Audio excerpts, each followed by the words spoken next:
England के खिलाफ खेले गए तीसरे टेस्ट मुकाबले के तीसरे दिन यशस्वी जायसवाल का गरजा बल्ला। इस मुकाबले में यशस्वी जायसवाल ने पलटा पूरा मुकाबला। भारतीय टीम तीसरे दिन पहुंची जीत के करीब। नमस्कार दोस्तों, स्वागत है एक बार फिर हमारे चैनल में।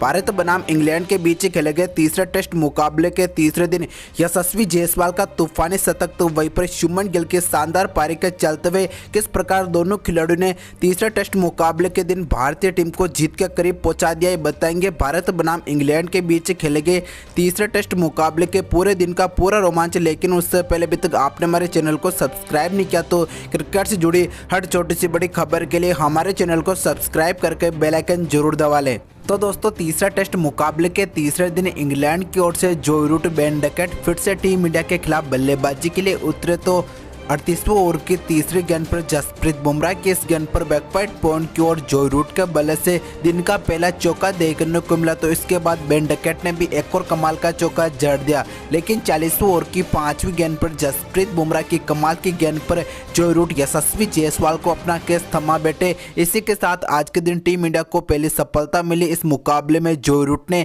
31 गेंदों का सामना करते हुए 18 रन की पारी खेली। तो इसके बाद 41वें ओवर की चौथी गेंद पर कुलदीप यादव ने जॉनी बेस्टो को एलपीडब्ल्यू आउट कर दिया।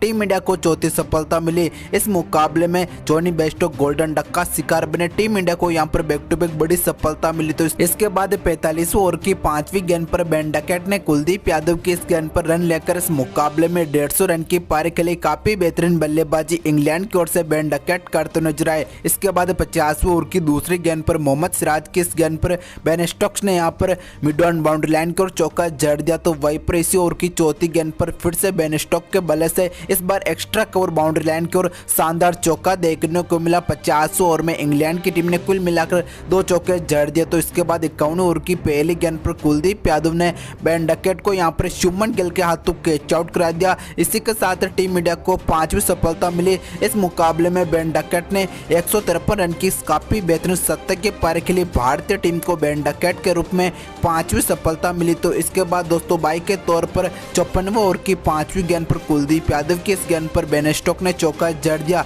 इसके बाद दोस्तों 61 ओवर के दौरान इंग्लैंड की टीम का स्कोर 5 विकेट के नुकसान पर 290 रन पहुंच चुका है। इसी के साथ तीसरे टेस्ट मुकाबले के तीसरे दिन के पहले सत्र की समाप्ति हुई। पहले सत्र में इंग्लैंड की टीम ने कुल मिलाकर 83 रन जोड़े। यहाँ पर पहला सत्र दोनों टीमों के नाम बराबरी पर रहा। इसके बाद दूसरे सत्र की शुरुआत हुई। तो दूसरे सत्र में Ben Stokes, Ben Foakes England की ओर से बल्लेबाजी के लिए उतरे। लेकिन यहाँ पर 65वें ओवर की आखिरी गेंद पर रविंद्र जडेजा ने बेन स्टोक्स को जसप्रीत बुमराह के हाथों मिड विकेट बाउंड्री लाइन पर कैच आउट करा दिया। टीम इंडिया को यहां पर छठी सफलता मिली। इस मुकाबले में कप्तान बेन स्टोक्स ने 41 रन की बेहतरीन पारी खेली। इसी के साथ टीम इंडिया को एक बड़ी सफलता मिली। इसके बाद दोस्तों 66वें ओवर की पहली गेंद पर मोहम्मद सिराज ने बेन फॉक्स को यहां पर रोहित शर्मा के हाथों कैच आउट करा दिया। वहीं पर दोस्तों एक बार फिर से टीम इंडिया को बैक टू बैक 2 सफलता मिली, जिसके चलते हुए टीम इंडिया फिर से मैच में वापसी कर चुकी। यहाँ से मैच का रुखी बदल गया। इसके बाद 67वें ओवर की तीसरी गेंद पर टॉम हार्टली ने रविंद्र जडेजा की इस गेंद पर लॉन्ग ऑन बाउंड्री लाइन की ओर एक और कमाल का चौका जड़ दिया। तो 70वें ओवर की तीसरी गेंद पर रेहान अहमद ने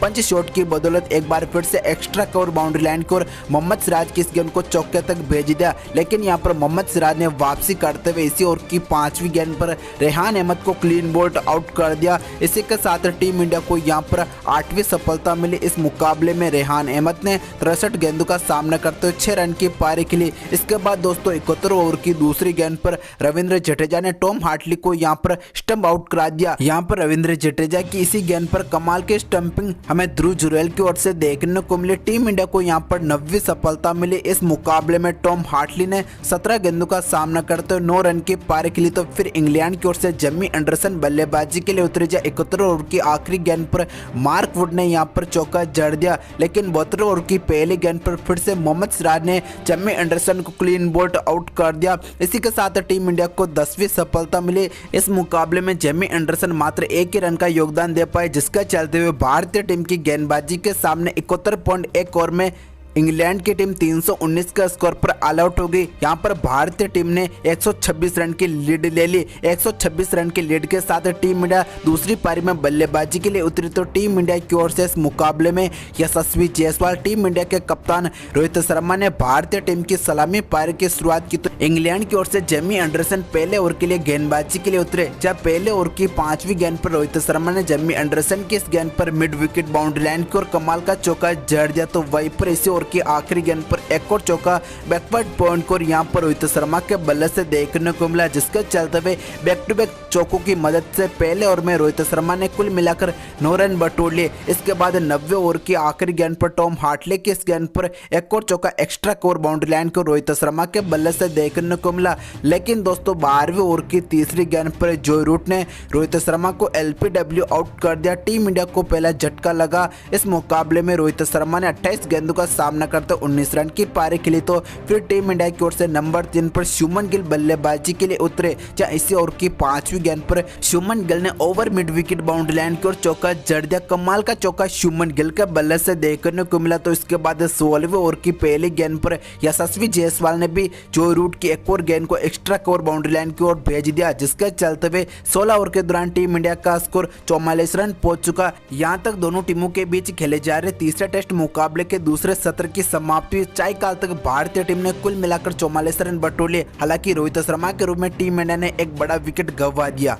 इसके बाद तीसरे दिन के तीसरे सत्र में शुभमन गिल, यशस्वी जायसवाल एक बार फिर से टीम इंडिया की ओर से बल्लेबाजी के लिए उतरे तो 20वें ओवर की तीसरी गेंद पर टॉम हार्टले की इस गेंद पर एक्स्ट्रा कवर बाउंड्री लाइन की ओर यशस्वी जायसवाल ने चौका जड़ दिया। तो इसके बाद 21वें ओवर की चौथी गेंद पर मार्क वुड की इस गेंद पर एक्स्ट्रा कवर बाउंड्री लाइन की ओर शुभमन गिल के बल्ले से काफी बेहतरीन चौका देखने को मिला। इसके बाद 23वें ओवर की दूसरी गेंद पर जेमी एंडरसन की एक और गेंद को शुभमन गिल ने चौके तक भेज दिया। तो वहीं पर 24वें ओवर की चौथी गेंद पर यहां पर मिड विकेट बाउंड्री लाइन को यशस्वी जायसवाल के बल्ले से कमाल का चौका देखने को मिला। इस चौके के साथ शुभमन गिल, यशस्वी जायसवाल के बीच दूसरे विकेट के लिए 50 रन की पार्टनरशिप भी लग चुकी। इसके बाद 27वें ओवर की चौथी गेंद पर जेमी एंडरसन की इस गेंद पर फाइन लेग बाउंड्री लाइन के ऊपर से यशस्वी जायसवाल ने छक्का जड़ दिया। जेमी एंडरसन की इस गेंद को 6 रन के लिए यशस्वी जायसवाल ने भेज दिया। इसके बाद इसी ओवर की 5वीं छठी गेंद पर यहां पर यशस्वी जायसवाल ने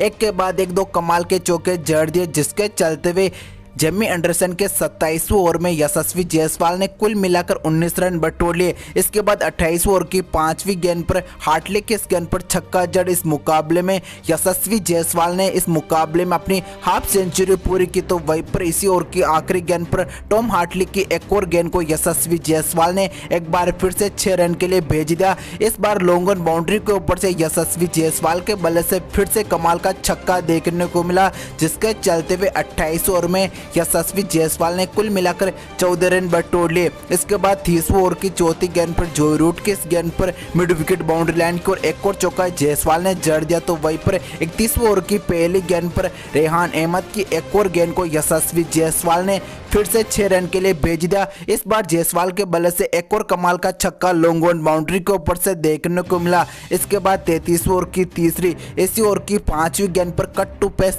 रिवर्स शॉट की बदौलत यशस्वी जायसवाल ने एक के बाद एक दो कमाल के चौके 33वें ओवर में बटोर लिए, जिसके चलते हुए जायसवाल ने रेहान अहमद के इस ओवर में कुल मिलाकर 9 रन बटोले। यशस्वी जायसवाल विस्फोटक बल्लेबाजी करते नजर आए। इसके बाद 39वें ओवर की आखिरी गेंद पर वुड की इस गेंद पर एक्स्ट्रा कवर बाउंड्री लाइन की ओर चौका जड़ इस मुकाबले में यशस्वी जायसवाल ने अपनी 70 की पारी पूरी की।